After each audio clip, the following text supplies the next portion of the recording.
The deluxe album dropped and nobody told you. Let me say that one more time, so it lands the way it needs to land. Papoose. The man Claressa Shields parades around like he is the last great lyricist breathing, quietly re-released his project Bars on Wheels as a deluxe edition, added a song with her name in it, and did not announce it. No post. No rollout. No countdown. Nothing. And yet Claressa ran straight to her Instagram story to post the track like it was some brand new love letter he just wrote her, when the truth is that exact freestyle has been floating around since May of 2025. Over a year old.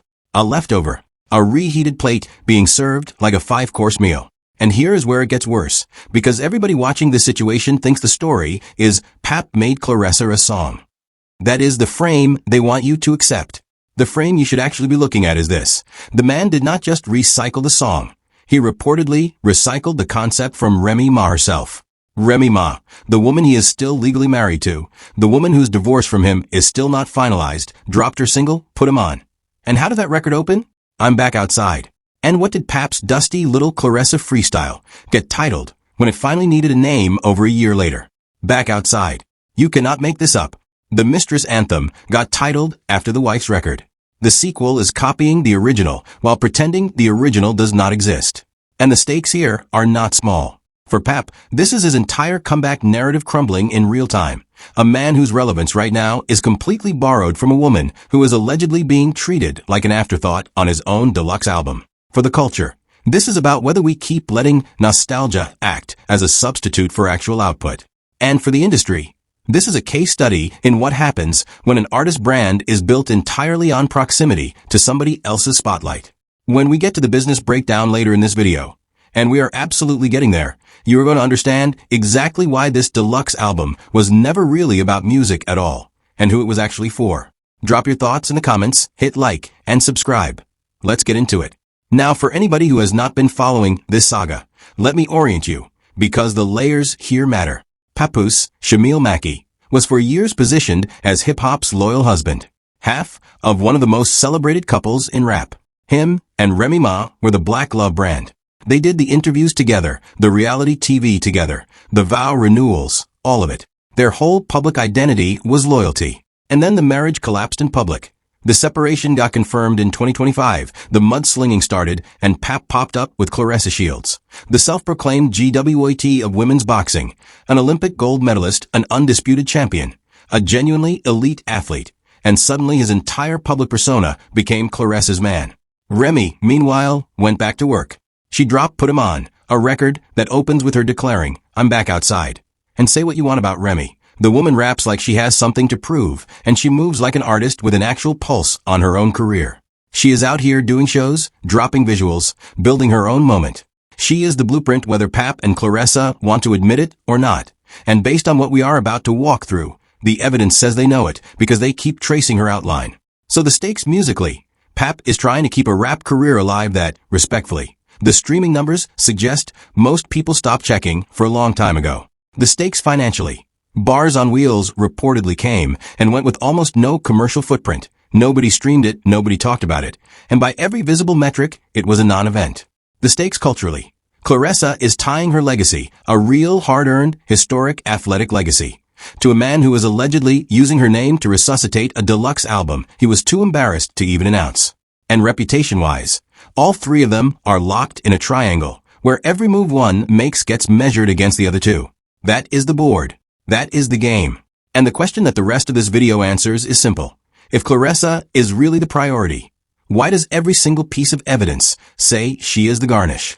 Let's start with what you can see with your own eyes, because the surface evidence alone is embarrassing enough. Exhibit 1. The song itself is not new. This Back Outside record that Claressa posted to her story like it was a fresh dedication. That freestyle has been public since at least May of 2025. There is footage. Pap stood up at fight-related events and press conferences and spat these same bars. She got that whip appeal. I pay for it in full, we don't split the bill. The Michael B. Jordan line, all of it.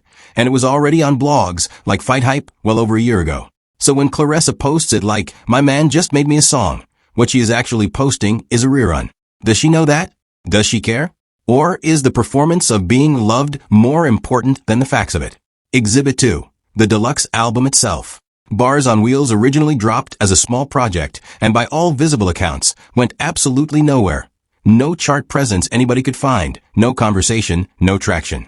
Then a deluxe edition quietly appears with 3 new tracks, including this Claressa freestyle. And here is the part that should genuinely bother her. Her own man did not promote it. No announcement post from Pap. No rollout. The only reason anybody even knows the deluxe exists is because a fan account and a handful of blogs pick it up. Think about what deluxe editions are supposed to mean. When Usher did the Confessions Deluxe, it was because the album was a juggernaut and the demand was real. When struggling projects get deluxe editions, it is usually a desperation play for streams. Except Pap was apparently so checked out, he did not even execute the desperation play. He just let it sit there. Your name is on the track list, and the man could not be bothered to post about it. That is not a love story. That is a footnote. Exhibit 3, the title. The freestyle floated around for over a year with no official title. Then it needs one for the deluxe. And what do they land on? Back Outside. Meanwhile, Remy Ma's actual current single, Put 'Em On, opens with Say It With Me, I'm Back Outside. Remy's record is the one getting played at her shows, getting the visuals, getting the energy. Pap's team had a whole year to name that freestyle anything on earth, and they chose the phrase currently anchoring his estranged wife's comeback single. Once is a coincidence. This is a pattern. And Exhibit 4, and this one is my personal favorite, the Canada situation. Pap reportedly went up to Canada around this whole period, and the response was, to put kindly, a non-factor. Nobody up there knew the music. And what did he do? He posted a review allegedly from some concert goer claiming it was on her bucket list to see Papoose live. A bucket list. For Pap. In this lifetime, I have a bridge to sell you. And it comes with a deluxe edition of Bars on Wheels that nobody will download. For pieces of evidence. The recycled song, the unannounced deluxe, the copy-paste title, and the imaginary bucket list. Each one on its own is embarrassing. Together they paint a very specific picture. And we have not even gotten to the cultural layer yet, because, oh, do I have more for you? Because if you think the blogs and the timelines are being rough on this situation, wait until you hear how the people with actual platforms have been reacting. The stands are really not going to like this next part, and frankly I do not care, because when a Joe Budden, a man with one of the biggest platforms in hip-hop media, says out loud what everybody else was whispering, and Claressa's response is to call him a clown and misspell her way through a meltdown, we are no longer talking about music. We are talking about a brand in freefall. So let's get into what the culture actually said. The biggest cultural moment in this whole saga is the Joe Budden blow-up, and it deserves to be walked through properly. On episode 956 of his podcast, Joe looked at Claressa's fight event, the production, the crowd, the whole presentation, and said what a lot of boxing people were thinking. That the setup, with the Zeus network involvement and the reality TV adjacent undercard energy, looked more like a Zeus production than a professional championship boxing event. That if you are supposed to be one of the greatest female fighters of all time, you cannot be out here putting on what looks like a reality show special. Now I want to be fair here for 1 second, because credibility matters to me. Joe's criticism was about presentation and promotion, not about Claressa's ability as a fighter. Her ability is not in question. The woman is a champion. But that distinction is exactly what Claressa refused to make. She quote tweeted the clip, called Joe a clown with a clown emoji, claimed he did not even watch the fight, went off about how Zeus fighters and the real fighters were separate, rattled off the undercard names, and bragged about 17,000 fans spending their hard-earned money. A number that, look, Detroit does show up for her. The Little Caesars arena crowds have been real. ESPN reported over 17,000 for the Cruz DAZN rematch. But they look good. ASF is not a rebuttal to your promotion. Looked like reality TV. She closed with I don't even know you. And how about you don't speak on me? And Pap naturally jumped in too, because playing attack dog on Instagram is apparently a bigger priority than promoting his own deluxe album. Can we stop and think about what that actually means for a second? The most visible media critique of her career presentation in months, and the response from Team Shields Papoose was trigger fingers and name-calling. That is not how champions with secure brands respond. That is how people who know the criticism hit a nerve respond. Second piece of cultural evidence. The dynamic between Pap and Remy playing out in real time. Remy has reportedly made it known that the divorce is not finalized, and depending on whose account you believe, she has suggested she is in no rush, while other chatter claims Pap is the holdup. Either way, the legal reality is this. Papoose is still a married man. Claressa can post my man in her stories until her fingers fall off. The paperwork says otherwise. And Remy, instead of chasing this circus, dropped a single and went on tour. One of these people is building. Two of these people are performing. Third, the fan community reaction. Go look at the comment sections under any blog post about this deluxe album. The critical thinkers immediately clocked that the freestyle was old. They clocked the title's similarity to Remy's record. They clocked that there was no announcement. When your rollout is so sloppy that casual fans in a shade room comment section can reverse engineer it in real time, you do not have a marketing strategy. You have a mess with a track list. And fourth, this is the one that reframes everything. Claressa's own recent framing of the relationship. In interviews, she has been pressed about being with a man who is still legally married, and her answer essentially was that Pap is not somebody's husband, that divorce takes time, that he is going through the process. Listen to how that sounds next to her posting a year-old freestyle, like it is a fresh love letter. She knows the optics are fragile. She is managing them. And a woman managing optics, that hard is a woman who knows exactly how this looks. Now I know some people will say, and I have seen this take. So what? Couples reference each other in songs, artists recycle freestyles, who cares? And normally I would meet that halfway. Recycling a freestyle is not a crime. But here is why that defense collapses. The recycling is not the story. The pattern is the story. The old song, dressed up as new. The wife's catchphrase, dressed up as the mistress's title. The unannounced deluxe, dressed up as a grand romantic gesture. Everything in this situation is something old being repackaged as something new. And once you see that pattern, you cannot unsee it. And that brings us to the part of this video that most channels covering the story will never touch, because most channels stop at the mess. But the mess is not the point. So let's have a real conversation now. Let's talk about the machine underneath all of this. Because once you understand the business incentives here, every single one of these embarrassing little details stops being random and starts being obvious. The first systemic angle, the attention economy of the post-peak rapper. Here is the uncomfortable truth about Papoose's position. He is a genuinely skilled lyricist. I will give him that because it is true, whose commercial window closed a long time ago. There is no shame in that. It happens to almost everyone. But what does a legacy rapper with no chart momentum do in 2025 and 2026? He attaches to heat. And the hottest thing in Pap's orbit is not his catalog. It is Claressa Shields. She is a headline. She is a walkout. She is a press conference with cameras. Every freestyle he has done about her happened at her events, in front of her media, on her fight weeks. That is not romance driving art. That is a distribution strategy. The deluxe album with the Claressa track is not a love letter. It is SEO. Her name is the most valuable keyword he has access to. And back outside is him spending it.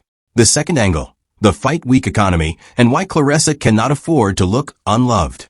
Claressa's business is not just boxing. It is narrative. Her fights sell on personality, on drama, on the GWAT brand, on the story around the ring as much as the work in it. The Zeus network partnership, the celebrity undercards, the crossover spectacle. That is all leverage for a fighter trying to build pay-per-view scale in a sport where women's boxing still fights for every dollar. But a brand built on drama requires the drama to look like winning. Claressa cannot be publicly perceived as the side chick getting a recycled minute and 45-second freestyle, because afterthought is poison to a champion's brand. So she posts the story. She performs the gesture. She turns the deluxe into a love song, because the alternative, admitting your man did not even announce the album your name is on, is worse for business than the lie. This is not me speculating wildly. This is how athlete brands work. Image is inventory. She is protecting inventory. The third angle, and this is the one that ties the whole machine together. The triangle itself is the product. Think about it. Remy drops, put him on. Suddenly, there is renewed attention on the situation. Pap needs relevance. Suddenly, there is a deluxe with a Claressa track titled to echo Remy's record. Claressa needs her fights to trend. Suddenly, she is feuding with Joe Budden on the timeline. Every single participant in this triangle gains attention from the triangle's continued existence. The blogs covering it gain attention. The podcasts reacting to it gain attention. I am not exempting myself from this. I am talking about it right now, and you are watching. And that is the economy working exactly as designed. The difference between me and the people inside the triangle is that I am telling you the triangle is the product. They are pretending it is organic. Manufactured conflict, recycled content, cross-promoted outrage. This is not a love triangle. It is a content supply chain. And the raw material being processed through that supply chain is Remy Ma's blueprint over and over again. because she is the only one generating anything new. Which brings us to the truth bomb. The thing this whole video has been building toward. So listen carefully. The back outside situation is not a story about a song. It is the smoking gun that proves the entire Papoose-Claressa public relationship operates on Remy Ma's blueprint, and has from the beginning. Walk it back with me. The love story itself launched in the shadow of marriage, a marriage that, let me repeat, is reportedly still not legally over. The brand they built, hip-hop power couple, black love interviews, the whole aesthetic, is the exact brand Pap built with Remy, down to the talk show couch. The freestyles happen at her events, because that is where the cameras are.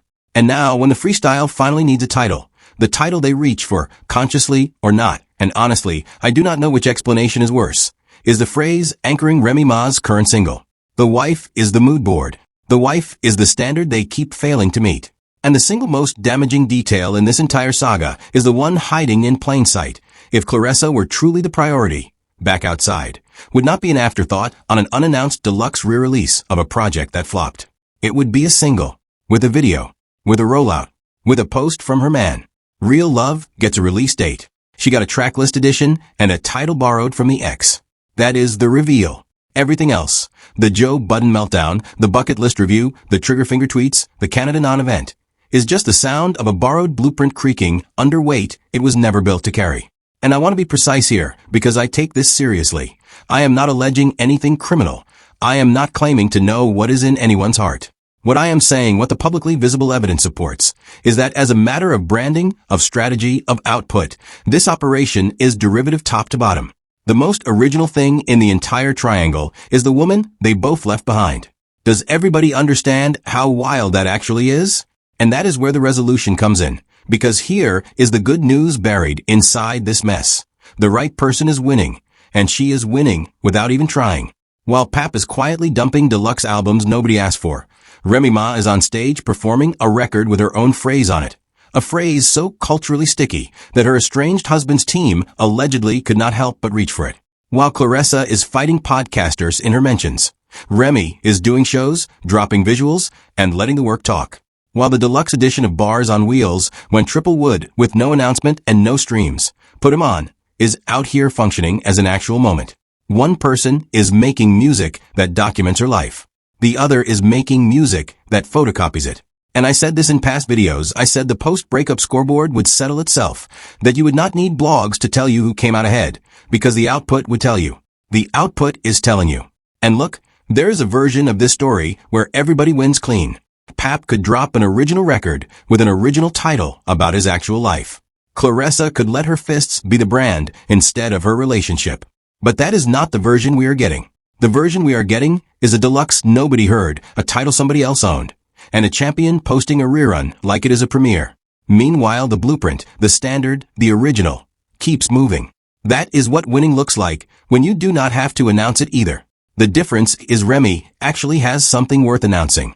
And if you think this is where the story ends, you have not been paying attention, because this is only the start. There are at least 2 developments on the horizon that are going to blow this wide open again. First, the divorce. It is still not finalized, and every month it drags on is another month where my man comes with a legal asterisk. And when that paperwork finally moves, one way or another, somebody is going to have a lot to say publicly, and I will be here for every syllable of it.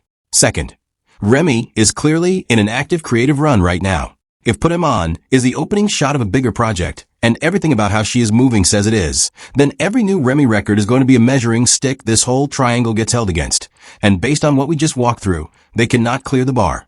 And if you made it to this point in the video, you are amazing, because now I need you to watch the next one, where I break down the one question nobody covering the story has answered. Who is actually financing the Pap and Claressa machine? And why does the money trail lead back to people who profit from the triangle never closing? The receipts on that one go places I cannot even tease without ruining it. Just know that when you see who benefits every single time this drama spikes, the Joe Budden meltdown is going to look like a warm-up act. Drop your thoughts in the comments, hit like, and subscribe, because the next drop in this saga is coming whether they announce it or not. And as we have established, they are not big on announcements.